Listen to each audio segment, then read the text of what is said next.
This program is presented by University of California Television. Like what you learn? Visit our website or follow us on Facebook and Twitter to keep up with the latest UCTV programs. Also, make sure to check out and subscribe to our YouTube original channel, UCTV Prime, available only on YouTube.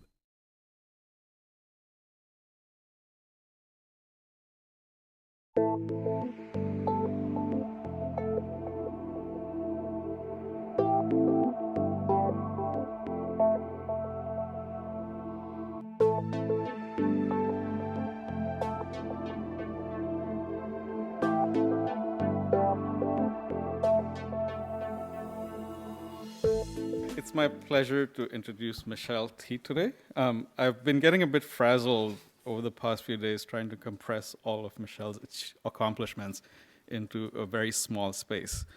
And yesterday I found an interview in which the journalist asks Michelle, "Who are you?" And I thought I would just read Michelle's reply, and I promise you, I'm not just being lazy. You'll see. So the journalist asks, and Michelle answers, "I'm a writer and also a literary organizer and activist. Sometimes the literary organizing I do, which prioritizes the work of queer, working class, and poor, feminist, and variously marginalized people, feels like activism. I am the author of 4 memoirs, a novel, a collection of poetry, and the forthcoming young adult fantasy novel, A Mermaid in Chelsea Creek, which was out in January from McSweeney's. I am the founder and executive director of Radar Productions, a queer-centric literary nonprofit based in San Francisco that runs a monthly reading series at the San Francisco Public Library, an annual poetry chapbook contest, the annual International Sister Spit performance tours, and the annual Radar Lab, which is a free queer writers retreat in the Yucatan, open to the 400+ writers and artists who have performed with Radar or Sister Spit over the past 9 years. I am also the editor of Sister Spit Books, an imprint of City Lights that will begin publishing this fall, starting with the anthology Sister Spit, Writing Rants and Reminiscences from the Road. I've edited anthologies on class, fashion, first-person narratives, and queer female fiction. I write for magazines such as The Believer and blog frequently about literature at radarproductions.org and about attempted pregnancy at exojane.com. I also teach and lecture. And so then the journalist says, in what I think is the understatement of the decade, "It doesn't take much to realize that you work hard." My own first encounter with Michelle's fiction was when my wife and I first moved to the Bay Area. A friend said, "If you're going to San Francisco, you've got to read this," and she handed me a novel called Valencia. This is how the book starts. I sloshed away from the bar with my drink, sending little tsunamis of beer onto my hands, soaking into the wrist of my shirt.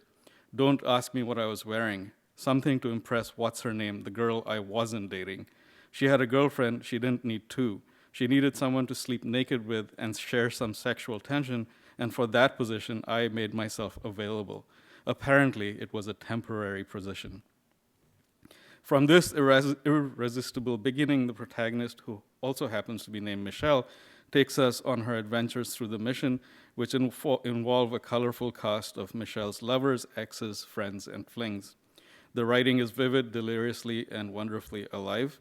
The Bay Guardian said, "What's truly inspired in this book is T's literary voice, an effortlessly controlled combination of ironic wit and romantic longing."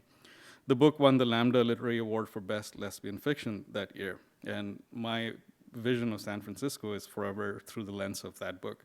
And I know I'm going on a bit long, but I would also like to recommend especially that you read Rent Girl, which is a memoir in the form of a graphic novel about Michelle's history as a sex worker, and her newish novel, Rose of No Man's Land, a story about 14-year-old Trisha Driscoll, who negotiates the wilderness of malls and the dangers of girlhood and family in 21st century America. Please join me in welcoming Michelle T.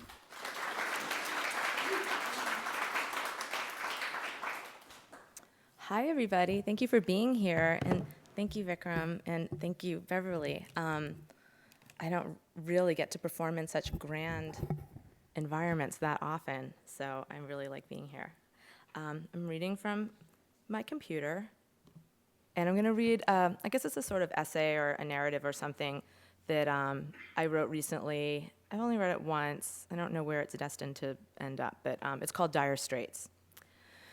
My mother calls me at my home in San Francisco as I work on my computer in my kitchen. In San Francisco, I live alone in a spacious one-bedroom. People visit and crane their heads looking for roommates.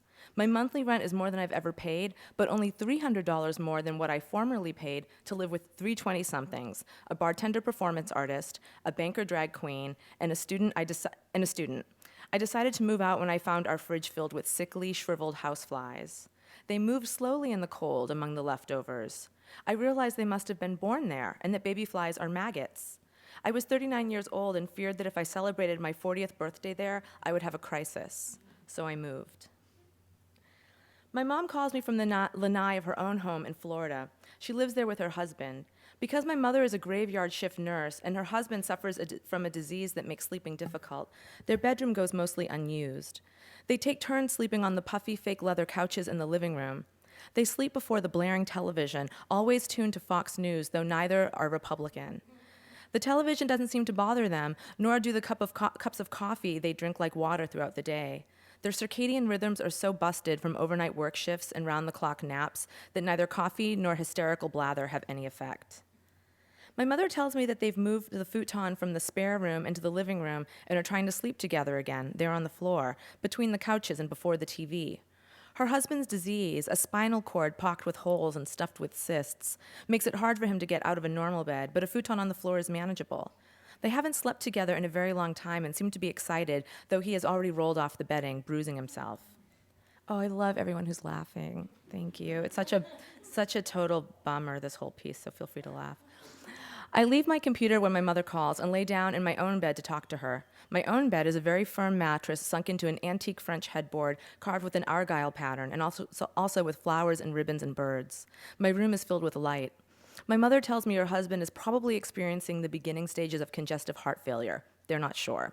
He doesn't have health care, and so attempts to understand what is making his feet swell up and his stomach bloat into a hard ball, what is making him short of breath, have not gone well. It's just an awful situation with the health care, my mother says. Her voice betrays 40 or so years on the North Shore of Boston, where the accents run thick, no R's to speak of, and then certain words, say half, have such a refined pronunciation, half, that the dialect's British roots are revealed. My mother is from New England, specifically the city of Chelsea, a place that made national news when it went into state receivership in the early 90s. The amount of people living below the poverty levels is about exactly double the state average. My mother has health insurance, and her husband doesn't. The cost of putting him on her plan is too much, yet he was turned away from the local free clinic because my mother's income is too high. I don't ask my mother how much she makes, it seems rude. On occasion, my sister and I will send them checks, most recently when my mother broke her knee at work and needed groceries. Through a series of bureaucratic bamboozlement, my mother was not given any paid leave for her accident. Her time away uncompensated, she returned to work too soon after the accident, on painkillers and in a wheelchair, to care for a ward full of seniors, some younger than she. She'd hurt herself slipping in a puddle of urine. My mother's friends suggest she lie and say that she and her husband are separated. He can get a post office box and redirect his mail there. My mother can say that she allows him to stay in the house at night while she is at work, but that she kicks him out in the daytime when she returns. This could help him get better health care. I can't do all that lying, my mother says. You shouldn't have to go there. In San Francisco, where I have lived for almost 20 years, I have had health insurance 3 times.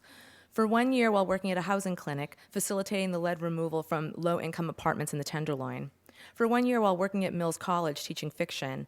And for the past 5 months, since my partner put me on the insurance she gets through her employer. The majority of my care has been through the city's free clinic system. I could walk into any clinic and wait all day, but eventually be seen. With a little paper card, my medicine was $5. The staff worked to find ways to cover your cost.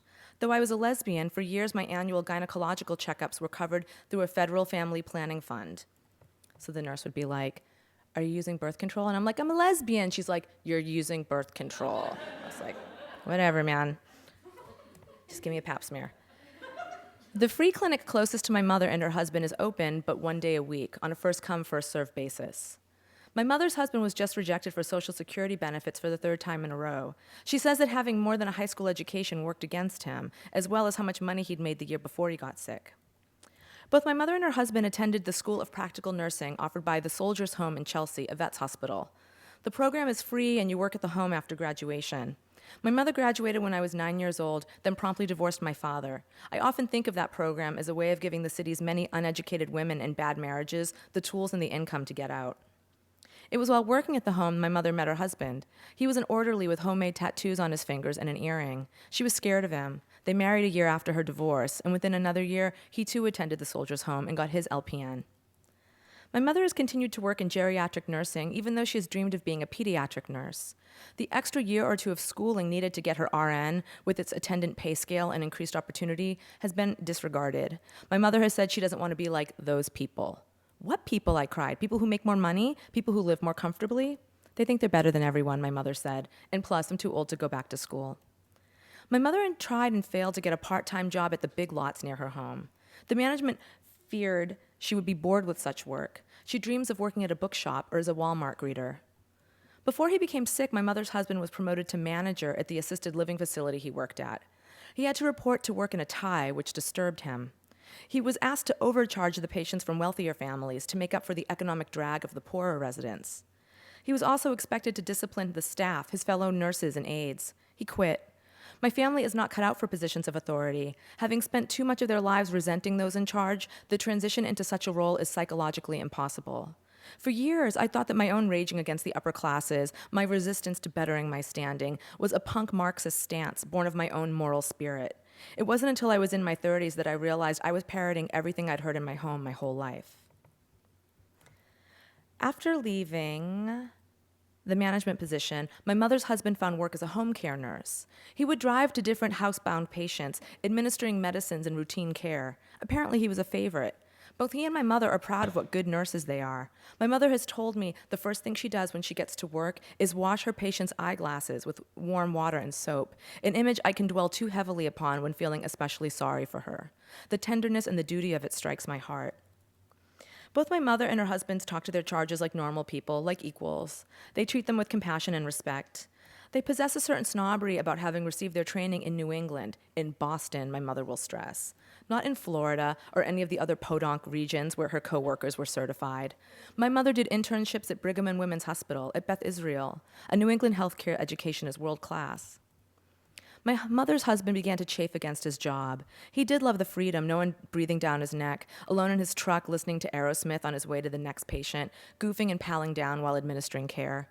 But management wasn't reimbursing his mileage, and gas is expensive. Plus, the wear and tear on his truck. Though they sometimes wouldn't have work for him, they forbid him to sign up with other agencies. Then he became sick, and employment was no longer an option. A combination of shames keeps my mother from sharing her and her husband's problems. She doesn't want to be a burden on her children. Parents are supposed to give their children money, support, help, not the reverse. She doesn't want me to worry. I've had a strained relationship with her husband, and perhaps she doesn't want to give me more reason to wish they weren't together. Her husband, too, can be secretive. Sometimes I think they're both shady. It can seem like they're hiding things, not telling the full story. Maybe they're not. At the beginning of the end of the mortgage bubble, when me and my sister sent them checks and hoped they could hang on to their home, I was confused. My mother put her husband on the phone to thank me for the money. He sounded ashamed. I spoke despite the fist of guilt and pity in my stomach. Why aren't you working? Why aren't you helping Ma? It would be a little while till I got the whole story. By then, their house was gone. The last time my mother's husband left Florida was Christmas 2007, when they came to San Francisco for the holiday. My sister came as well, and her husband and his family. Me and my sister put my mother and her husband up at a hotel in Union Square, in the middle of the hustle bustle, where the cable cars clang all day. We hadn't expected her husband to be so sickly. The 3 blocks down Powell to grab a hamburger in the mall food court killed him. He seemed to be in tremendous pain as he walked, the kind of pain that evicts you from your body. He seemed to be both intensely focused on moving forward and also totally checked out, ignoring his body's command to stop. He was present and not present. What's wrong with him? My sister asked in the hotel lobby. He's going to need a wheelchair. Oh, he'll shoot himself before he ends up in a wheelchair, my mother said, fearful and defensive, or winds up in a home, God forbid. He'd kill himself. Suicide as a sane response to a more draggy ending is something my family has always championed. A bottle of Succanol and a six-pack, my grandmother would say about her time, should her time come preceded by cancer or dementia. And it did, by lung cancer at the age of 54, and there were no barbiturates or alcohol, just a painful, drawn-out death at Massachusetts General, where she laid in a bed convulsing, bald from chemotherapy, her body shrunk and whittled into something resembling a Chinatown chicken. My mother shared her depressive death wishes with me until I ordered her to stop, and still she lives. My grandfather requested not a burial, but to be, quote, thrown in a hefty bag and tossed in the bay, but a burial he got, replete with handsome young Navy officers sounding taps in his honor. No one dies well, but it is true that the poor die worse, with less care, more terrible care, no care at all, and then the burial costs that their families can't afford. It took my mother a year to come up with the money for my grandfather's memorial, the stone, the cremation. A burial was not an option. It makes sense they'd try to control the eventuality with gallows humor and a DIY attitude. In San Francisco, my mother took her husband to a traveler's doctor downtown. He saw them after hours, late in the night, and prescribed painkillers that could only be filled at the 24-hour pharmacy in the Castro. She took a cab there and back to fill it. I learned this the next morning when it was all done and her husband was floating on a cloud of pills. Actually, he wasn't floating, not in the way narcotics lift you when you don't actually need them. He was just normal. The medicine had absorbed his body's struggle, and he could be among us on Christmas Day, smiling, excited to see San Francisco, hanging off the side of the cable car that took us into Nob Hill, to the French bistro we'd be eating our holiday dinner. He had beef Wellington for the first time and found it pleasing, as did I. We both enjoyed the lobster risotto. We'd agreed on a secret Santa plan to stop everyone from spending money on everyone, but my mother cheated and gave me a light blue sweater from Old Navy. My sister's mother-in-law picked up the bill. On the cable car back downtown, she shoved a pocket full of dollars into the operator's gloved fist and expressed sympathy for his having to work on Christmas. He dinged the bell at her. In the hotel lobby, I said, "Ma, you should have called me. I could have gone to the Castro for you. I could have come to the doctor's." But my mother didn't want to worry me. She was too busy worrying about me, my recent breakup, my new AA sponsee. My mother was happy I wasn't drinking anymore, but she didn't like me hanging out with so many alcoholics.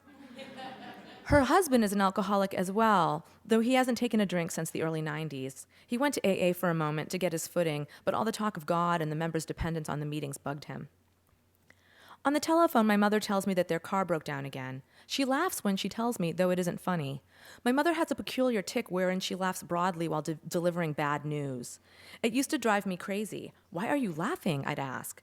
"Do you think it's funny that the car broke down, / her husband fell while mowing the lawn, / was run over somehow by his own truck, / lost his truck, / was declined for Social Security?" The hurt in her response made me feel like a monster. Of course she was laughing because it wasn't funny. I'd grown up in this family. If I didn't understand their ways by now, age 41, I was hopeless. I ask her what happened to the car, and she tells me it was the oil pump.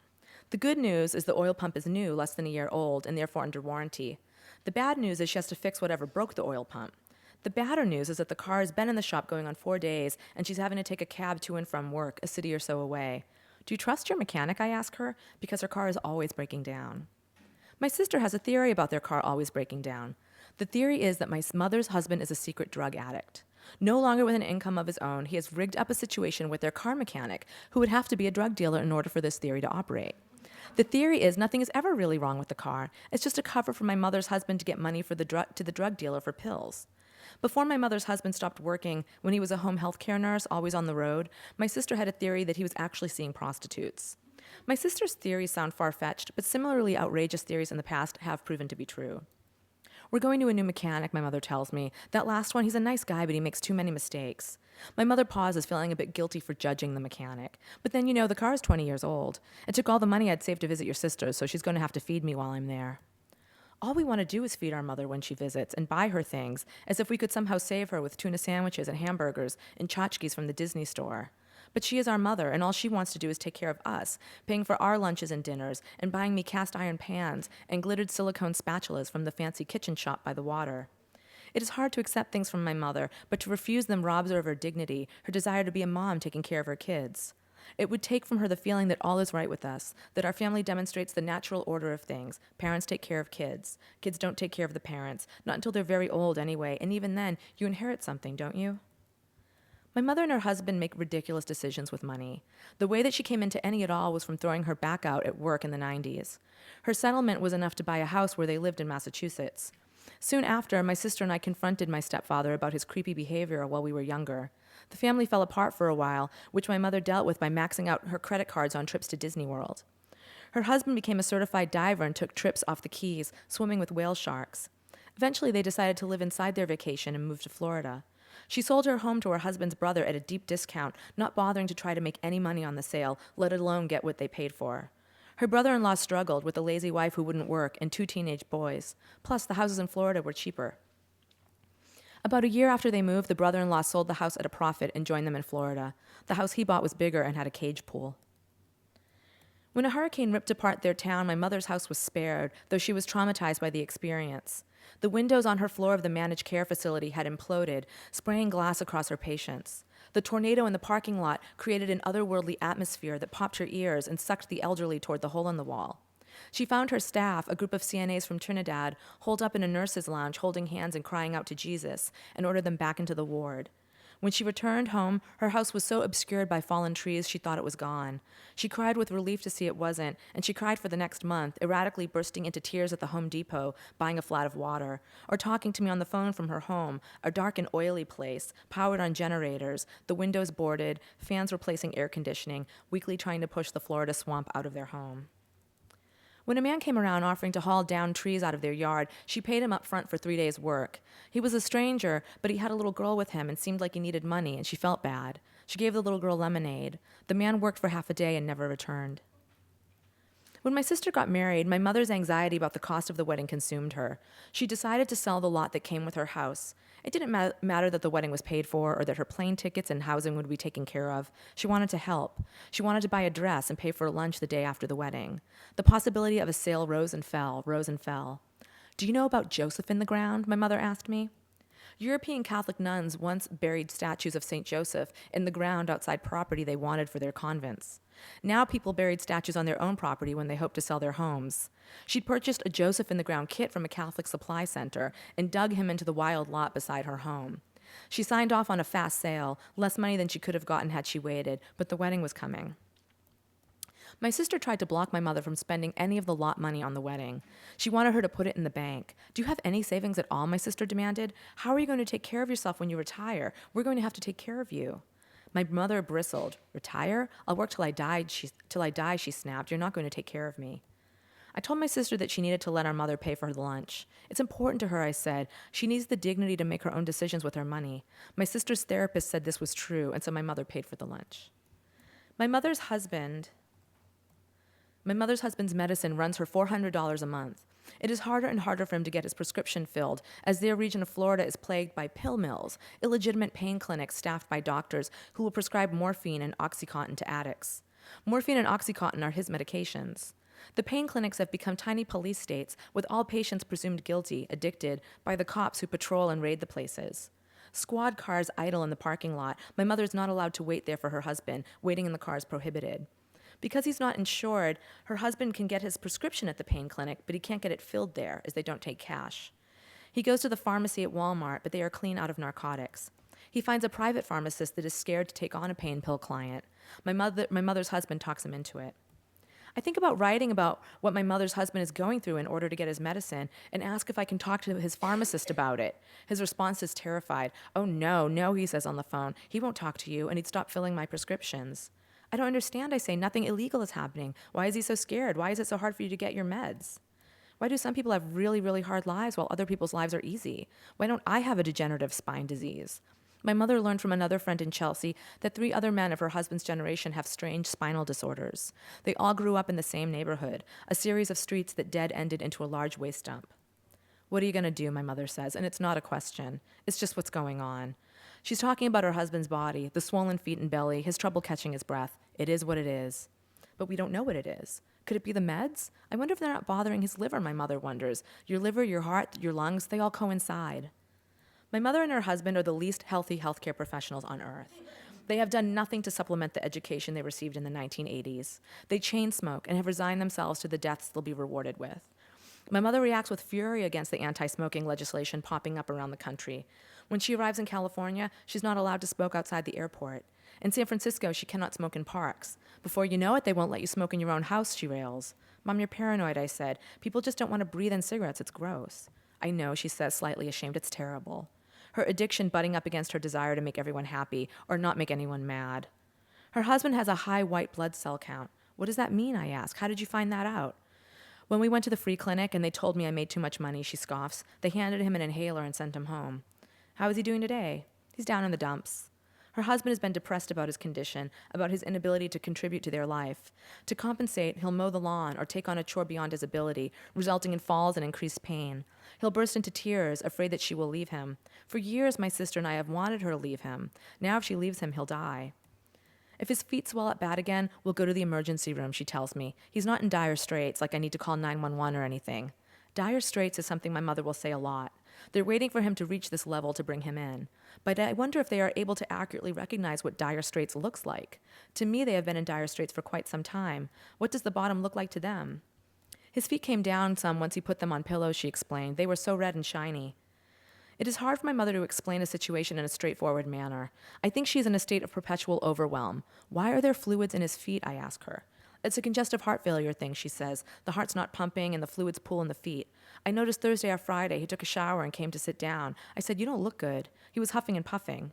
My mother got one of her nurse tools, an oximeter. It's a little gizmo you put on your finger and it tells you how much oxygen is in your blood. I said, put it on and go walk into the kitchen. He shuffled into the kitchen where their untrained Maltese, Kira, pees on newspapers on the floor. He shuffled back. 91, she said, not good. We put people on oxygen at 92. But then it went back up again. He's not in dire straits. Dire straits. Only my mother talks like my mother. Who says dire straits? They're a band. There are all sorts of old regional phrases that my mother carries on. Not for nothing. As in, not for nothing, but I should have looked into the situation for nurses before I moved to Florida. There's no union. It's a right to work state, meaning you have the right to work and they have the right to fire you. Or, light dawns on Marblehead. Marblehead is a fancy town by the sea in Massachusetts, but it is also your own thick-headed noggin, slow to understand. He's going to talk to his doctor, my mother continued. He wants to get off some of his medication. Wait, I thought he doesn't have a doctor. His pain management doctor at the pain clinic. She does labs, but she's not his primary care. He doesn't have that. I could have him go to Mapitan, that's her doctor, but he won't do He'll say, put your feet up and watch your salt. You don't know that, I said. Is it because my life is so comparatively easy that I'm quick to access hope? Because my life has turned out well, do I presume everyone else's will too? Why don't you just try Mapitan? Because he doesn't have insurance. No one wants to see you. They literally tell you they don't take uninsured patients. I begin a rant about the Hippocratic Oath. Don't all doctors take a pledge to not let people die? Am I ruined? I am ruined from a life in San Francisco where people like to do good things. I do not understand how the real world works. We'll see, my mother says. Like I said, he's okay right now. I'm a realist, Michelle. I'm just a realist. He's got a disease process in his back. He's a heavy smoker, though. He's cut smoking way down, and people get sick. I'm relieved that my mother is so detached because I fear her being in emotional pain over her husband dying before his eyes. And I am chilled at her detachment. When they found a cancer in my grandfather's nose, my mother was also a realist. He's an old man, she repeated. She didn't think surgery was a good idea, but they took care of the cancer, and he lived another decade. I don't think I'm exaggerating, she says. I just know what I see, and his belly's gotten huge. I would never think that my mother exaggerated. My mother and our whole family downplays everything. They do not exaggerate. They are meek people. For years, my mother would play the lottery, elaborating humbly on how she would spend the money. I'd keep some, she'd say, but I'd give it to you kids. I'd give it to Papa and Willie, Papa's girlfriend. I'd give it to Darlene and the kids. I'd give some to Kali. It was a prayer of sorts. My mother is truly Catholic and believes that selfless altruism is rewarded with the granting of more selfish desires. The pagan roots of her Irish Catholicism exist within her without her knowledge, her prayers often resembling spells. Joseph in the ground, playing our birth dates on the lotto. In her cold acceptance of death, she is a Scorpio. In her work, she is Hecate, ushering the dying out of life. Her husband also believes in the value of aiming low. Wanting to transition out of nursing and into his passion, diving, he dreamed of washing the windows for a dive shop. Wouldn't you want to lead dives, I asked, or work on the boat? Nah, I don't care. I'd be happy just washing the windows. These goals filled me with a heartbreaking rage. I saw inside them the history of my own low standards and lost potential. It made me want to kill them both.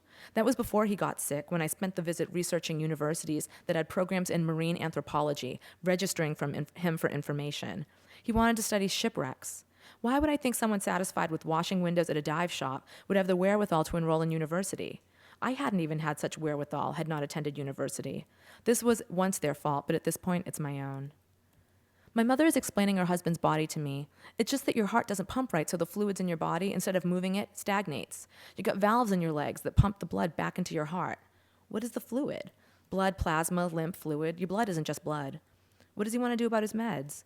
I think he wants to go off them all and then start all over again and see how he does without them. They don't know enough about syringomyelia. That is her husband's disease. When he was diagnosed, my mother called and asked me to look it up on the internet, something she didn't have. I printed out pages of information and sent it off to Florida in an envelope. Duke, UCLA, and Mass General are just starting to do tests. There is a new medicine available called neurontin. It's for neuropathy pain from nerves. It's not a narcotic. The whole thing is no health insurance, my mother says. You can't even get it in and get it straightened out. We'll see what we can do. It seems to be a chronic thing. It's not like, oh my God, I gotta call 911, he can't breathe. But the shortness of breath is new. Her husband doesn't want to go to the hospital anyway. Oh yeah, and there's another bill for you, she mimics him, and I can't contribute. But I don't care about that. You think I care if I get a $2,000 bill from the ER? Seriously, I'm 62. What are you gonna do about it? I'll give you $10 a month. As long as you give them something, what are they gonna do? There's no debt as prison, my mother is fond of saying, and good thing. She went bankrupt traveling to Disney, moving to Florida, installing a hot tub on the lanai of the house they eventually lost. I'm reading a lot about that generation, she says, referring to her husband, a decade or so younger than she. The 60s and 70s, people did a lot of shit, and it took a toll on them, their livers and hearts, and it's showing up now. I wonder if he could have hepatitis C like a lot of people who once shot drugs. They were wild childs, my mother says, and shifts from vaguely cavalier yet agitated to somber and guilty. Part of me feels bad for talking to you about it. I haven't even talked to you in a week, and now I just dump all this on you. The doorbell rings, and Kira the Maltese begins to bark wildly. Hold on, it's my pizza, she says. I wait on the phone while she pays the delivery guy. My mother doesn't have many people to talk with. Maybe some casual friends at work, a couple of old flames from childhood she's reconnected with on Facebook, both with sickly wives. They commiserate. Her parents are dead, and her only brother is a mentally ill drug addict, so far gone at this point it is impossible to tell when he is high and when he is having an episode. She comes back on the line.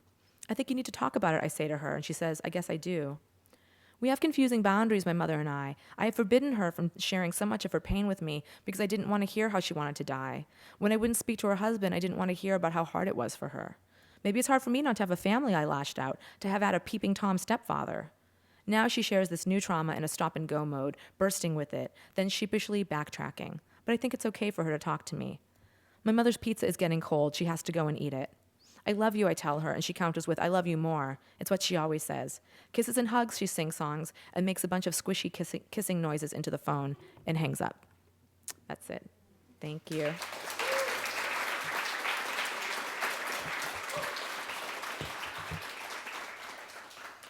So now we're going to have some sort of awkward conversation. I'll sit here kind of awkwardly.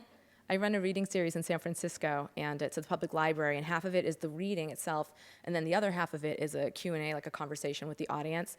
And when I was doing the first one, I realized that I had planned an event that one half of the event relied on people participating, and I just panicked because I hate participating. I never participate in anything. And so I baked cookies, and whenever anyone asks a question, they get a cookie. And I've been doing this now for 10 years, and we always get questions. So. But I have no cookies for you. Sorry. Well, I have no cookies, but I do have a question to get us started. Okay. Now that piece, was it fiction or not? Oh, it's nonfiction. It's an essay. Yeah. Yeah, so it seems like you, even in your fiction work, there's a lot of bleed over. So how is it going between nonfiction and fiction, and how did stories kind of come about? Most of what I've written that's out there in the world is nonfiction. Even something like Valencia, which got a fiction award, it wasn't nonfiction. It was a memoir, and I just, I was like, don't tell them they'll take my award away. But I started writing like in the 90s during this moment where like confessional poetry was really big, and I got really into the sort of new narrative scene out of New York and here in San Francisco, and everyone I knew was just sort of writing about their lives and not tripping like, I'm writing a memoir or I'm writing a novel. It was like everyone's text that they were producing was just about their own experience. So when I gave the book Valencia to Seal Press, I hadn't been like, this is a memoir. I just gave them this book, and then they just published it, and it became sort of shelved as a novel and one a fiction thing. But I just wasn't caring about it either way, kind of. But I am writing a lot more fiction now, and it's really a relief. I mean, I got so tired of, because so much of my work is actually reading and performing what I write. I do a annual spoken word tour, and so I'm always kind of reading about my own experience. And I just I think after Rent Girl, I kind of hit critical mass with it, and I felt like I'd been sort of performing some version of myself for like a while, and it stressed me out. So I decided to start writing fiction. And it was really hard because the thing about memoir is that the story is already there. Like the challenge and the joy is sort of playing with language and trying to manipulate your readers into feeling various feelings you want them to feel or whatever. But with fiction, you know, just like creating the world from the ground up was so unnerving, and I had no understanding if I was doing it convincingly or not. I'm coming from a memoir background. I wanted it to read as something that was really real. I didn't quite get at that point that it was fiction. It could have been less real, you know, like there was space to play with that. But I was just kind of paranoid that it wasn't real. And but it's gotten much easier since then. And my next book I have coming out, it didn't come out in January. It's coming out this spring, which is The Mermaid in Chelsea Creek, which is it's a 3-part young adult fantasy series that McSweeney's going to publish. And, you know, I mean, I still have my same obsessions, even in my fiction. Like, you know, the book is set in Chelsea, Massachusetts, where I'm from, and the kind of, you know, the environment is really similar, but there's like talking pigeons and a Polish mermaid in the creek and stuff like that. So it's fun. It's great. I like to be able to sort of play with it. Oh, I have another book coming out called Black Wave that will be out on Sister Spit City Lights Books in like 2014, and that is a memoir. It's like a memoir superimposed onto a sci-fi book. So it's like really me, and it's really telling this story of moving to LA, but then the world is ending around us. And so it's like this really weird thing, because I was like, I had wanted just to write this kind of apocalyptic book, and then I kept finding that I needed to tell this story about a breakup I'd gone through that was really epic. And so I just allowed myself to write the breakup into the sci-fi book. And then the person I'd broken up with got so angry that I'd written it that I went back and had to tear him out of the story and then fill in all of these weird holes. And so it's this very bizarre book that's about memoir, and it is a memoir, and it's also about the end of the world. It's fun writing fiction. I had the Michelle character, have an affair with Matt Dillon, because I could. I was like, that's cool. Why not? You know, I could do whatever I want. So.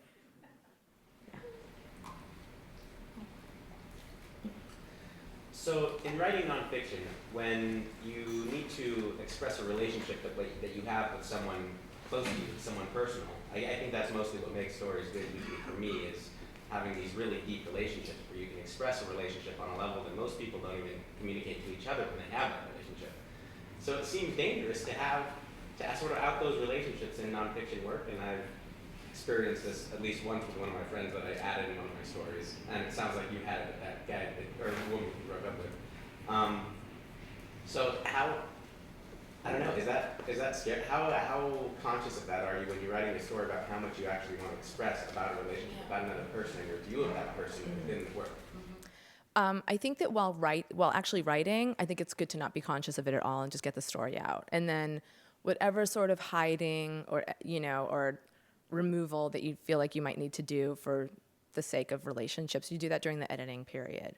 But I think that if you're going to sit down with that sort of concern or fear, you're never going to get the story out well. So you might as well not even bother. Like, if you're going to do it, just get it out and just tell every dirty, disgusting, horrible, offensive, you know, friendship-killing, betraying detail you can. And then you can go back and you can play with it. And I've done that in other things that I've written. In Valencia, you know, I went back and removed some details that I felt were extraneous to my relationship to that person and would make that person feel unnecessarily sort of vulnerable and betrayed, that I was kind of telling a secret about them, but it wasn't my secret to tell, you know what I mean? So kind of understanding a little bit of that, what that balance is. And it's really tricky. I mean, when I was younger and writing in my 20s, I had this sort of like, I don't fucking care attitude. I just felt like everyone had been such a jerk, and I'd been like screwed over, and I didn't care. And I was just like very self-righteous and just wrote whatever I wanted to. And thank God, because I wrote these books I would never write now. But I like them, and others have seemed to like them, so I'm happy they're out there. It was easier in my 20s because life was such a blur in a way, and friendships were so transient in a way, you know. I came to San Francisco in the early 90s. I was in my early 20s. People were coming and going. People were coming into town, then they'd vanish, they'd move home, they'd go to college, they'd graduate college, they'd move to Oregon. And I didn't feel bad about anything that I really wrote about anyone, because I just felt like, oh, well, it happened. Sorry you did that. Now you have to read about it, you know? I definitely don't feel like that at this point. You know, I was in a really long relationship for 8 years, And when I began the relationship, there was this whole kind of, I was like, well, I'm probably gonna write about you. And he was like, I love it. I want to be, you know, he's like a total narcissist. He's like, write about me. I don't even care if you say bad things, you know? But then, 8 years later, he does, of course, care that I say bad things. And I didn't, so I held off writing about us because I'd never really written about relationships as I was in them. Like, I never wrote about them in real time. I always had a distance, and so I could evaluate, like, well, what is that relationship to me right now? Like, this is somebody that I hang out with all the time, and it's really gonna impact my life if they're mad at me? Or is this somebody's gonna be mad at me from a distance? And, not that I wanna make them mad, but I'm willing to make that sacrifice to tell my story. But actually living with someone and having that kind of stability, I was like, of course I'm not gonna throw a wrench into that. I would just be screwing myself over, So after we broke up, I was like, yes, I'm gonna tell the story, and I did, and it just, he got so upset. What happened is I had done a reading in the town that he lives at, and I read a part of it, and it wasn't even a bad part, and he got so upset that we both were like crying at an after party about, and debating like bullshit in our relationship that we'd been out of for 5 years. And you just like have this horrible feeling where I was like, it's really funny, like whatever patterns you have in a relationship are also the same patterns you have like in your breakup, and then still the same patterns you could possibly have in friendships. So I was like, oh my God, it's like 5 years after our breakup, and look, we're still doing this thing, like this horrible arguing, and like I think he's crazy and out of touch with reality, and he thinks I am, and it just suddenly was like not worth it to fight for this book. I was like, it's not, I don't care enough, I think that the stories are good. Who knows what will happen to them, the ones that got pulled out, But I'd been struggling with the book anyway, feeling like there was something wrong with it, and I suddenly got really inspired, like, oh, I'm just gonna take you out of it. It's gonna save the book, like, and instead I'm gonna like have space to kind of wax and make things really weird. I kind of wanted to make things more experimental and weird, and this gave me, the chance to do that. And then I had other people who are also in the book that I'd been in relationships with that either our story wasn't so harsh, or I just cared less about what they thought, and I played with them and made them more, I don't know, it gave me an excuse to play, and I liked that. And also I just realized, when a book comes out, you do this little round of your reading from it, people are talking to you about it, you do interviews about it, and I was like, oh God, I'm gonna be talking about my relationship with this person for like at least a year, right? And it just was like awful, and I was like, it's gonna be a bummer in my relationship I'm in now. It's just gonna be like another thing, because we were both very public people together. I felt like it's just another thing that's gonna like wed us in the minds of people. I don't know. So yeah, I mean, like, yeah, it's really complicated to figure out, but I just think you have to weigh like what's the amount of bullshit you're gonna have to deal with, and can you deal with it? And that's it, Like I really hope my mother doesn't read this article, this essay, because it would hurt her feelings, But I also feel like I can stand behind what's in there, And if I have to I've had hard conversations with my mother about my writing, and if I have to have another one, I will. But it sucks that she's on Facebook, because if this kind of went up online, I don't know if I'd post it on my Facebook page, because she'd go read it, and then she'd feel really vulnerable. So. So if it does get out there, if this essay gets out about your mom, which it seems like it will, it's being videotaped right now. Don't post it on my Facebook page. Don't link it. So is that just like a time bomb waiting to go off then, or I don't know. I mean, it could be. And again, it's like I feel prepared to deal with it if I have to.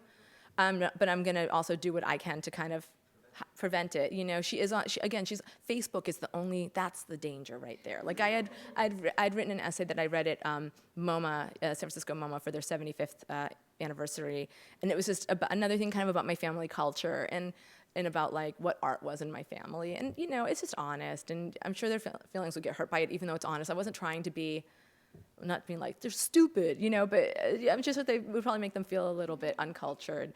And the MoMA people put it on my Facebook, and I was like, no, take it down. I had to take it down. So, but I don't think she saw it.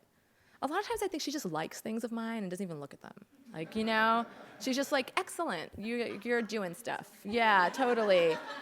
So, but I don't really know what will happen with this. So chances are if it ends up in a magazine or something, she's not gonna get that magazine or even know it exists. So that's good. I think it's great. When I used to be a little bit bummed that she didn't have more engagement in my writing when I was younger, but it's the biggest blessing. Like you have so much more freedom if your parents aren't reading your work. So it's a blessing. So I have a question, but first I feel like I should give you my daughter's phone number because she's figured out a way to block me from some of her Facebook stuff. So I don't know how she did it. I have a public Facebook page. But I it's like, do. okay. I think I have like the least protected Facebook page in the Okay. world. I think Right. that like probably people are like buying video games with my Facebook page or something. Well, that's fine, because I just know that there's some things I can see and some things this moment it's just not for you. So, all so it works out right. good. But my question actually is how the fantasy, your fantasy book that's coming out, why it's young adult? I mean, how did that category get assigned? Well, it has a young adult protagonist, and it's definitely a version of that kind of classic story of there's that one who doesn't know they're the one, but they're gonna save something big, So it's kind of a take on that story. I think that what it was is I was thinking about a project to work on. I had the Black Wave book that was kind of done, but required endless tinkering, but not fresh work. So I was like, well, what am I gonna write? And I was like, it'd be cool to try and write something commercial, except I don't know how adults live, Like I can't write a commercial adult book, but I was like, maybe I could write a commercial like young adult book, because I understand how young adults live. I don't really understand how adults live. So I thought I would try that. And I'd recently been inspired by like the Golden Compass, and I was like, oh, cool. That's like talking polar bears and shit. You can just do anything. Awesome, because I don't normally read books like that. Having read it, I read it years ago, but right when I was starting to write more fiction, and I was like, oh wow, I can actually just do whatever I want, and I'm just going to retain my voice and my sensibilities within the text, and it's still going to be me, even if there's a witch or something. So yeah, that's why. So. I don't know if it is actually commercial or not, but I'm really happy with it. I wonder if this essay of yours, it felt like, and maybe it's just the way that you read it, but it felt like it all came out in sort of one breath, and it felt so full and compact. I was wondering over what time period you sort of created it and worked on it. It seems like something you just sat down and all came out, but I'm sure it's not the case. No, that is the case. I really did. Yeah, I did. I mean, this conversation that kind of inspired it and that I recorded, I have conversations like that with my mom all the time, constantly for years. So I don't know why it was this one day where I just was like, I have to write about this. Like I just hit I don't know if I hit a limit with it or something, but I was like, I actually have to just write about it. So I just started taking little notes on things she was saying, which is probably horrify her to know that I was doing that. But and then I just worked from those notes, and I wrote it in 2 sittings. I wrote like half of it in one sitting, and then I had a reading in New York a couple weeks ago, and I wanted to read the entirety of it, so I sat down and I finished it. So it's really raw, actually. I've only read it twice, and I've only given it one edit. But yeah, I'm pretty fortunate in that I can produce a lot of text in one sitting. The problem is then going back and untangling it, but it's not a bad problem to have, I guess. I'd rather have that than just be staring at the page, just harder.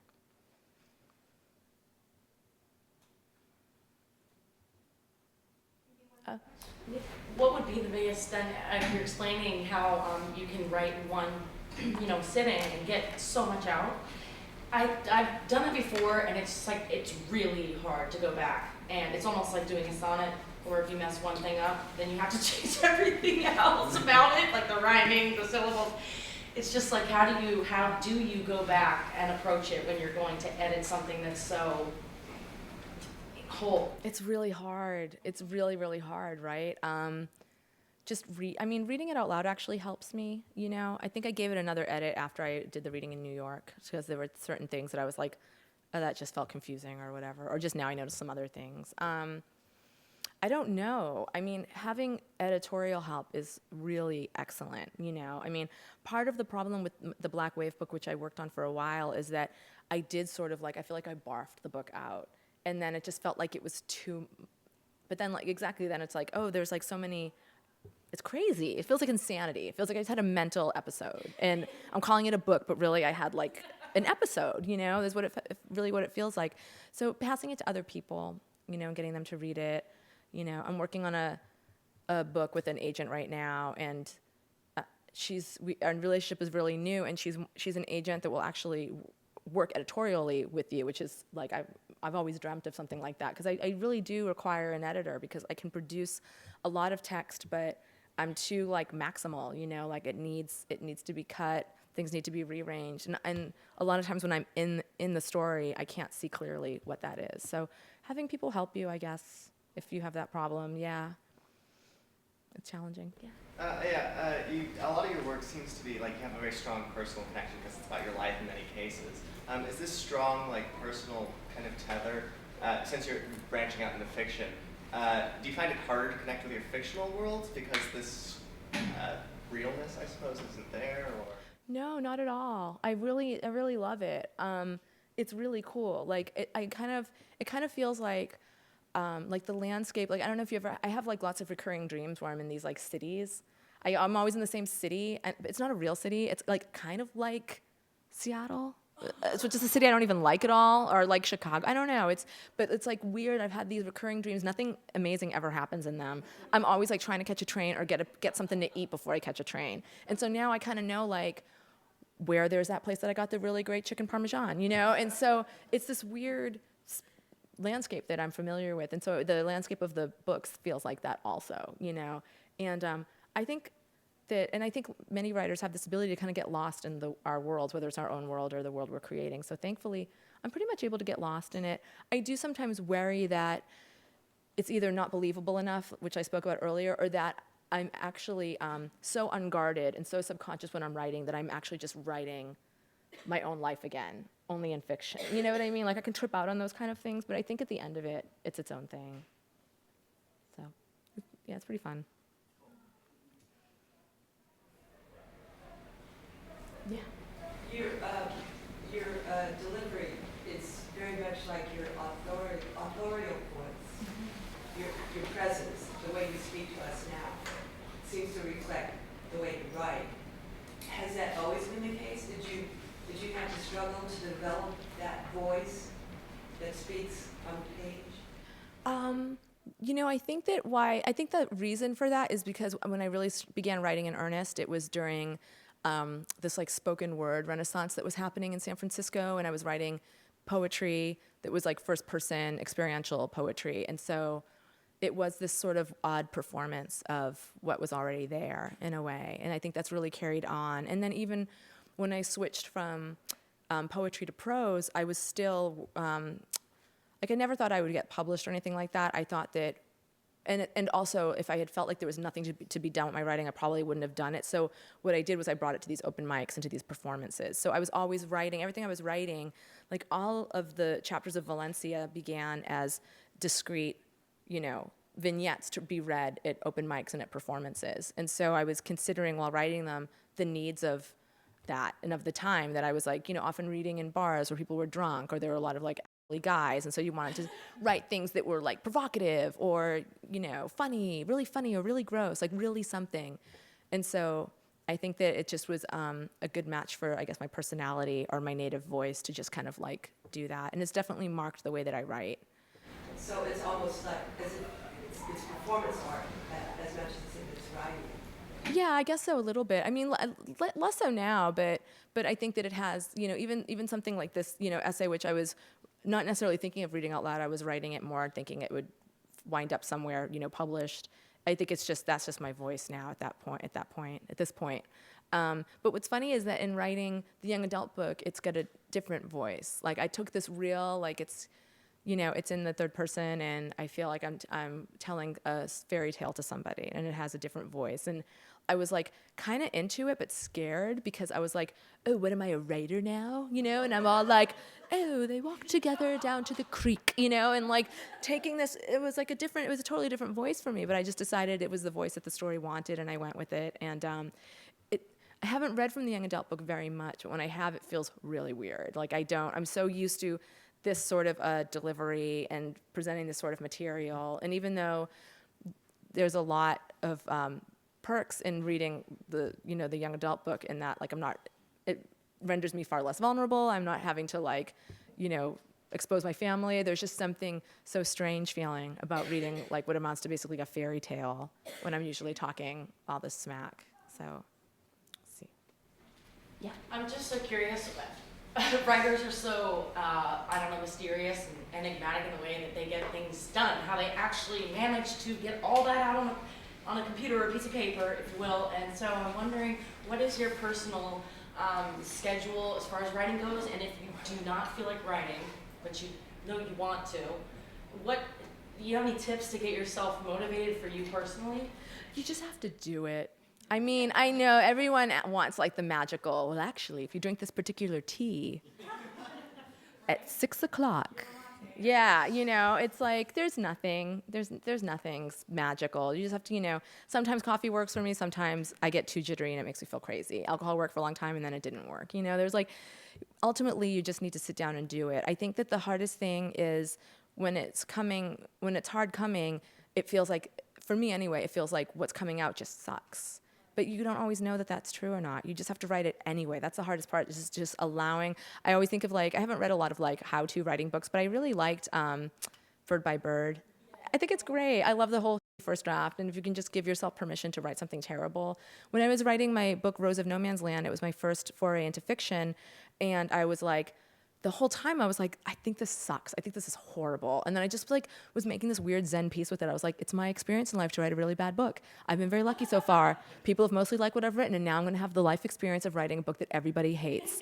And I just kind of was like, okay, that's just like, you know, spiritually, there's a larger picture here that I don't know. And I just did it, and I really, really thought it was terrible. And then I sent it to my editor. She kept it for a couple months, making her notes, gave it back to me, and I was like, oh, this is fine. Like, I didn't think, you know, I wasn't like, this is great, but I was like, this is not the worst book in the world. I can totally stand by this book. So I find that the really hard thing is just like when you're filled with self-doubt, to just keep plugging away. My own discipline's really bad. It used to be a lot better when I was younger. I had so much excess energy to burn, and and especially when I moved to San Francisco and I didn't know a lot of people, it's like all I did was just like get revved up or drunk and write. And now my life is just really different. I run a nonprofit. It requires a lot of work from me. I used to be far more of a workaholic, which I think is really great. I'm glad I was, because it helped really get me more established. But I feel like at this point I can kind of like lay off a tiny bit and have a more balanced life. Right now, the way that I do it, last month I was like, I gotta write again. It's like McSweeney's just bought the next 2 books. I'm working on this other book with my agent. I'm like, okay, I really like gotta buckle down. And so I was trying to do like the mornings.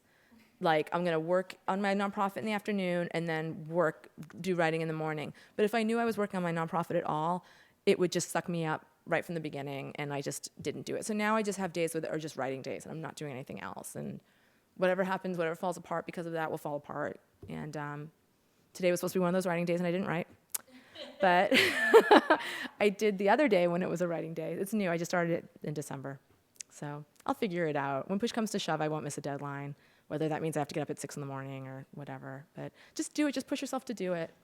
And it just sucks sometimes. Yeah? You mentioned the Anne Lamott book. I wonder, who are some of your other peers or influences in writing?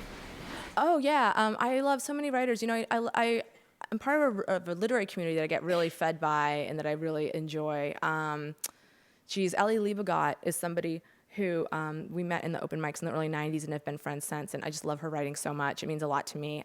She wrote a book called The IHOP Papers and The Beautifully Worthless, and we're publishing her next book, Cha-Ching, coming up. I love Eileen Miles. She's been probably the biggest influence on me, and also like the biggest help to me personally as far as like helping me to get my work into the world. So her work is really important to me. I love like Linda Berry, and I really love $2 Radio, that press. Like everything, I don't know, I got on like the publisher's good side, and he keeps sending me all their books, and they're all amazing. How to Get Into the Twin Palms by Carolina Waclawiak is like incredible. And I'm reading another book by them called Crapalacha by Scott McClanahan that's great. I'm really excited about a lot of books that are coming out. There's a book called Nevada that I'm blurbing by a new writer called Imogen Binney that's like killing me. It's so, so good. But historically, I guess, I don't know, I was really influenced by like Judy Blume and Sylvia Plath and Essie Hinton, you know, and Eileen Miles. Like those are all the people that I felt like at different points in my life really made a difference to me.